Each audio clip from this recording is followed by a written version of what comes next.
કેમ છો વિદ્યાર્થી મિત્રો, સ્વાગત છે તમારું મારી ચેનલમાં।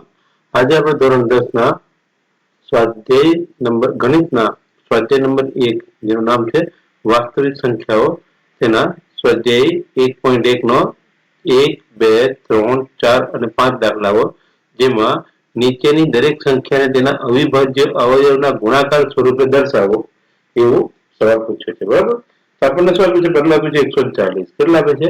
140। હવે 140 ને આપણે શું લખી શકાય? તો 140 ને આપણે લખીએ, આપણે કીધું 140 એટલે આપણે લખીએ 140, here we have 140 140 ને આપણે શું કરવાના છે? અવયવ કેવી રીતે કરાય?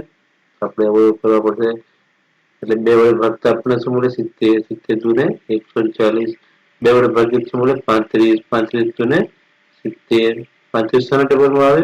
5 ના 7 50 35, 7 શાના ટેબલમાં આવે? 7 ના 7 એકા 7, તો 140 ના અવયવ શું થાય? એના અવયવ થાય 2 ગુણ્યા 2 ગુણ્યા 5 ગુણ્યા 7। એને કેવી રીતે લખી શકાય? એને લખી શકાય 2 નો વર્ગ ગુણ્યા 5 ગુણ્યા 7। બરાબર, તો આ થઈ ગયો પહેલો દાખલો। ઓકે, હવે બીજો આપણે જોઈએ। ચેનલ પર નવા હોય ચેનલને જલ્દીથી સબસ્ક્રાઇબ કરજો, બાજુના ઘંટીના બટનને બી દબાવી દેજો કે જેથી તમને બધી નોટિફિકેશન ફટાફટ મળતી રહે। બરાબર, તો હવે આપણે જોઈએ છે દાખલા નંબર 2, 156 કેટલા આપે છે? 156, અને તેને આપણે શું કરીશું? અવયવ કરીશું। કેટલાના? 156 ના 156। પહેલા શેના વડે ભાગાશે? તો પહેલા 2 વડે ભાગાશે। 2 વડે ભાગતા આપણને શું મળશે? 7 દુ 14 ને 1 15 એટલે 8 દુ 16, કેટલા 16 થયા એટલે 8 દુ 16।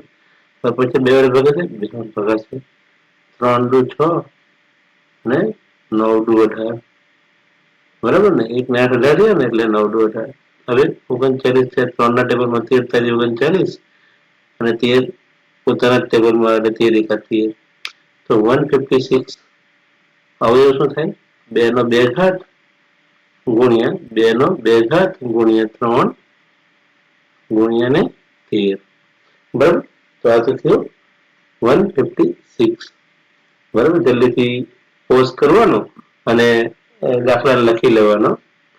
બરાબર, હવે એના પછી ત્રીજો છે તે જોઈએ। ત્રીજાની અંદર આપણને શું કીધું છે? ત્રીજાની અંદર આપણને કીધું છે 3825। શું આપ્યું છે? 3825, અને તેમાં આપણે શું કરવાનું છે? અવયવ જોઈએ। 3000 3825, તો જો 8 ને 10 ને 15 16 17 18 3 વડે ભાગી શકાય। 18 ને 3 વડે ભાગી શકીએ। 3 એકા 3, 3 દુ 6, 7 8 એટલે 2 થયા 22, 7 તારી 21 એટલે થયા 15, એ 22 એટલે 1 રહ્યા ને એટલે થયા 15, 5 તારી 15, 7 ને 3 10 ને 15, ફરીથી 3 વડે ભાગી શકાય। 4 તારી 12, 25 તારી 75, 5 ને 7 ને 4 11, હવે નહીં ભગાય એટલે શાથી ભાગવું પડે? 5 વડે। 5 વડે ભાગીએ 8, 8 પચામ 40 ને 2 42 એટલે થયા 25, 5 પચામ 25, હવે 5 વડે પાછળ ભાગીએ 17 પંચા 85, હવે 17 વડે ભાગવું પડે, 17 એકા 17। જવાબ શું આવે? 3825 ના અવયવ છે 3 ની 2 ઘાત ગુણ્યા 5 ની 2 ઘાત ગુણ્યા 17। બરાબર, ઓકે ઓકે। હવે દાખલા નંબર 4 છે। દાખલા નંબર 4 આપણને શું કહે છે? દાખલા નંબર 4 કહે છે આપણને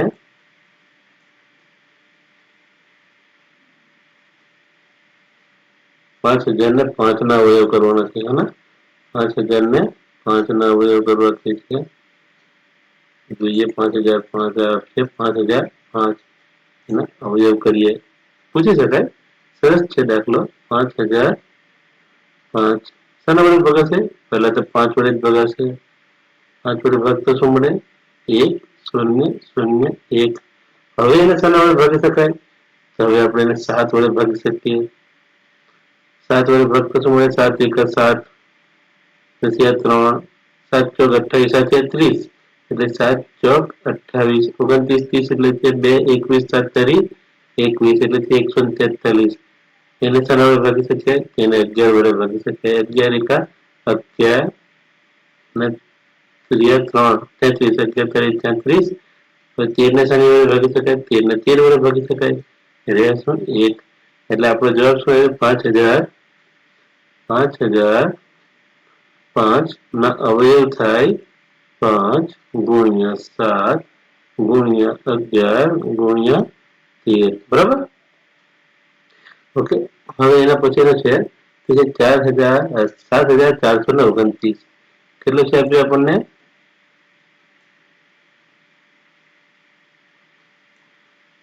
આપ્યું છે 7429 અને તેનું શું કરવાનું છે?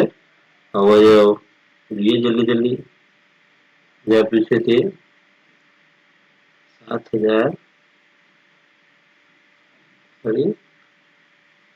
7429 ખબર. અને શાના વડે ભાગી શકાય? તો ભાઈ આને પહેલા 17 વડે ભાગી શકાય. શાના વડે? 17 વડે ભાગી જ નાખીએ ને. 7 4 2 9 ભાગ્યા ને 17 17 ચોક 59 69 70 એટલે 6 17 તારી 51 એટલે 1 1 9 17 17 119. તે પેલા વળવા જોઈએ તો જ થશે. એટલે આપણને શું મળ્યું છે? 437. 437 આની વડે ભાગી શકાય? 19 વડે. જોઈએ 400 ને n બદલી કાઢીએ. 437 ભાગ્યા 19 19 દુ 38 39 40 40 42 44 એટલે 5 કેટલા થયા? 5 એટલે 57 19 57 કેટલા થાય? 23. તો 23 ને શાની વડે ભાગી શકાય? 23 વડે. જવાબ શું આવે? 7429 ના અવયવ થાય કેટલા? 17 ગુણ્યા 19 ગુણ્યા ને 23. બરાબર?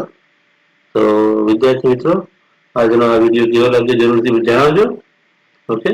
નવા વિડીયોમાં આપણે પ્રશ્ન નંબર 2 કરીશું. ઠીક છે?